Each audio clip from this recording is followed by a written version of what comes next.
Hi everyone, this is Liz from Creative Life of Liz, and I am here just to share finishing up the last little bits of my 2024 reading journal or book bujo, whatever it's called. This is an Artist Loft dot grid that I got from Michaels. You've already seen all the flip throughs for each of the quarters. If you haven't, I will try to put in the cards or down below or something a link to the playlist that has them in them. But I'm just going to show you just closing off here at the beginning. Looking at the last things, I did finish my reading challenges, at least more or less. I had a couple weeks where I did not quite fit in all my Bookstagram picks. I had pretty good reading over here. I did have a few days of quite busyness in December. Not too surprising. If you've seen my 2025 book mojo, I actually removed the key from the system, and I am just tracking if I'm reading or not, because I was realizing that tracking every 50 pages was giving myself a lot of pressure to feel like I needed to read a lot to, I don't know, make it bright and colorful, things like that. So now I'm just tracking that I am reading. I'm gonna stick with that. I did finish the Our Fantasy Bingo. We'll see if I start it up again if they do another one in April, but we'll see how that goes. I did finish the Buzzword Challenge. I'm doing both versions this year. The Read Around the World-a-thon. Not doing that one this year. I think it's Princess Bride theme this year, which looked really fun, but just not fitting in my reading. Finished the Pop Sugar Challenge. Finished Romanticy. Romanceopoly. Wow, words are hard. And then I did finish the Adventures in Aldea. I have not seen this challenge pop for this year, but that's fine. I have plenty of challenges as it is. That got me into January, so I'm now going to skip ahead and just show you the last little bits. This was my last bit of reading in December, and looking at my book summary. The book that I listed as my favorite read for the month was Letter from Birmingham Jail by MLK Jr. Excuse me, I'm gonna sneeze. I thought it was really good, very powerful. I read it as an audiobook. Excuse me. I read it as an audiobook. It's quite short. I mean, it's a letter, but it was very powerful, I think, especially as an audiobook. I also really enjoyed The Science of Murder, The Forensics of Agatha Christie by Carlo Valentine. I thought that that was a really well done book, and it kind of captures the 20th century history of the forensic sciences, really kind of growing into what they are now, while also kind of tracking how that was reflected in Agatha Christie's books. My biggest disappointment was Mary Ever After by Tessa Bailey. It was fine. It was a novella. I just felt like it didn't have a lot going on. My top recommendations: Letter from Birmingham Jail, Rover Saves Christmas by Roddy Doyle. This is a middle grade Christmas story that I have reread basically every Christmas for the last, I don't know, 15 years or something like that. It's short, it's quick, it's fun.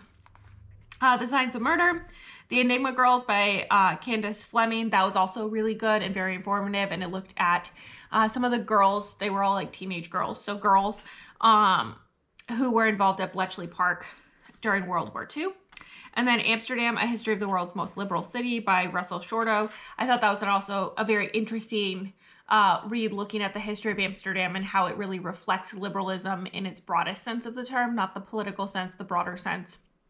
And how that kind of, those ideas spread out for things like supporting democracy, things like that. Looking at my book stats, these pages have tape because I had to tape them back in when I had extra pages, and thank goodness I did, because I used every single one. Looking at December, I read 30 books for 6,900 pages, give or take. Average rating of 3.45, which is very much what my average was the whole year. We'll get into that. Took me about 1.6 days to read a book. You can see my split a little higher on the 2.5 and 3 stars than I would like, but overall okay. More known authors than new authors. Not great on the own voices. I would love recommendations on diverse holiday reads because I think that's definitely something that impacted this measure quite a bit.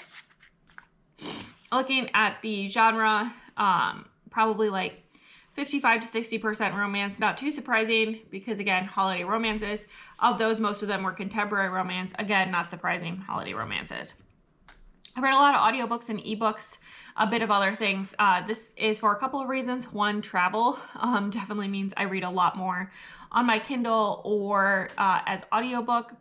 Also, I currently have Audible for the next couple of months. So if you have any Audible Plus recommendations, please leave them down below. But that meant I read a lot of those as well. Looking at my publication split, a lot of new releases, not too surprising because it's December, so all of the releases were out. And then a mixture of some other years. And then this is my 2024 stats. So looking across all my stats, I read 446 books for a little under 128,000 pages. By the time you include all those pages for DNFs, I was across 128,000, but not counting those. I did have 6 DNFs this year. Personally, I think I should DNF more when I'm just not into it, but we'll see how that goes. 5 stars was my best, 1.5 stars was my worst. If it's a 1-star read and I know it's a 1-star read, I'm just gonna DNF it. Average rating of 3.48, which is pretty much what I tend to get. I would like to get this up a little bit by DNFing more and having books that I know I'm just not really feeling, not count as often. But we'll see how that goes because I get swept up in readathons and things like that. But it is what it is. It took me a little less than 2 days per book, not too surprising, with 446 books read in 365 days. This number is an average of whole numbers of days, so really this just meant that I read across more than 1 day for most books. I read about 55 to 60% new authors, or new to me authors, which was great. I love exploring new authors. Own voices was split basically exactly half and half, which is pretty good, and I would like to keep that up at least to there. This is my split of my star ratings for the year. As you can see, a ton of 3-star reads. I think it was 208 of my 446 books were 3-star reads. So that's really where I think I need to reflect on those books a little bit more. Admittedly, a lot of them are relatively short, so I just don't mind finishing them off. However, those books are, I rate 3 stars when I'm like, this is fine, but I'm not gonna remember anything about it. And that's, I think, where I'm getting stuck. Age range, mostly adult, not too surprising. I did read some children's books. Most of those were middle grade and a few YA. In terms of types of books, I had a pretty good mix across the board. I do enjoy good standalone, so you can see I have quite a few of those. In terms of overall kinds of spreads, the companion series here, I don't really care if they're a start or a continuation because I can just jump in anywhere in the series. So that was kind of another chunk as big as a standalone. And then from series start and series continuation, those numbers were actually not too far off from each other, so that's good. I'm at least making progress overall there. Looking at the publishers, I didn't track all of the publishers, but so some things kind of got pushed into indie / self-pub if they're a moderately sized but not one of the big 5 kind of publishers. I did track a couple of extras there. But indie and self-pub was my biggest number. I did have Kindle Unlimited for a good chunk of the year, so I think that was definitely a big factor because I really like reading indie and self-pub books on Kindle Unlimited. Macmillan and Penguin Random House were my next 2 biggest, not surprising. And then HarperCollins, Amazon, Simon & Schuster, Hachette, and Source Books. I'm actually surprised how little some of those are down there. In terms of where I got the books, as I mentioned, Kindle Unlimited was the top source, 206 books this year. I also borrowed a lot from Libby through my library, so 114 books there, and 75 from my physical library, and then a few from a lot of other sources there as well. My top 5 genres were romance, which was 273 of those books, graphic novel, mystery, fantasy, and middle grade. In terms of the romance genres, most of them, 159 of those 273 were contemporary, a good chunk of fantasy and paranormal, and then a few of other things. In terms of format, ebook was definitely by far my biggest format. Again, KU really pushed that, so that's 268 of those total books, 88 audiobooks, 82 physical books, and 4 that I read in a mixed format. Usually this means either immersive reading, where I'm listening to the audiobook and reading at the same time, or where I'm going back and forth between the two. 133 of my 446 books were 2024 releases. I also had a lot of other pretty new releases, so ones released in the 2020s as another 192. The 2010s was 72 of those books, and then just a few older books that came up. So that's kind of my general 2024 book stats. And then using this very last page, this is the 36 5-star reads I had for the year. You can see a few of these had very long titles, so I just kind of put like a ... after them. But that's my 36 5-star reads that I had this year.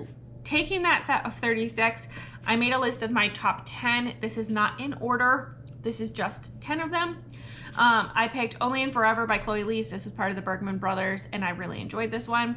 Knowing You by E.M. Lindsay. This was a single dad nanny romance, male. Float Plan by Trish Dolar. I think her books are extremely emotional, and this one really got to me the most. Surely You Can't Be Serious by ZAZ. These are the guys who made Airplane the movie, and this is about making Airplane the movie. It was very funny, very enjoyable. I thought that it was both informative and a super fun read. Here We Go Again by Alison Cochrane. This is about an enemies to lovers road trip romance. It's sapphic. Another super good one, very emotional. In the Dream House by Carmen Maria Machado. This is her writing about her experiences of being in an abusive relationship, particularly a queer abusive relationship, something that's not talked about very often. I thought it was very powerful, and the imagery she creates is amazing. I think that's one of the best parts of her writing. They Called Us Enemy by George Takei and a couple of colleagues. I thought that this was a graphic novel about the internment camps for Japanese Americans during World War II. A very powerful read again. The Swans of Harlem by Karen Valby. This was about the Harlem Dance Theater, I believe it's called, but this is a ballet troupe in Harlem, and kind of how they got started, why they're important, things like that. The Princess Saves Herself in this one by Amanda Lovelace. This is a collection of poetry that I thought was very powerful and interesting to read, and I liked her imagery in that as well. And then Me by Elton John. This is a memoir that he wrote, and I thought that it was so interesting to see kind of the essentially cameos of various pop and rock stars of various eras during Elton John's career, and also seeing a little bit behind the curtains, as it were, in his experience. So that's my list of top 10 for this year. So as always, please like and subscribe below if you haven't already. I really appreciate it. It helps me out. Let me know your favorite reads of 2024 or things that you think I would really enjoy, particularly looking at this 5-star or top 10 list. I definitely recommend all of these 5-star reads, as you might expect. And then also follow me on Instagram at Creative Life of Liz. I do post finished and in progress spreads of all my planners, as well as bits and pieces of my life and stuff about what I'm reading. And until next time, bye.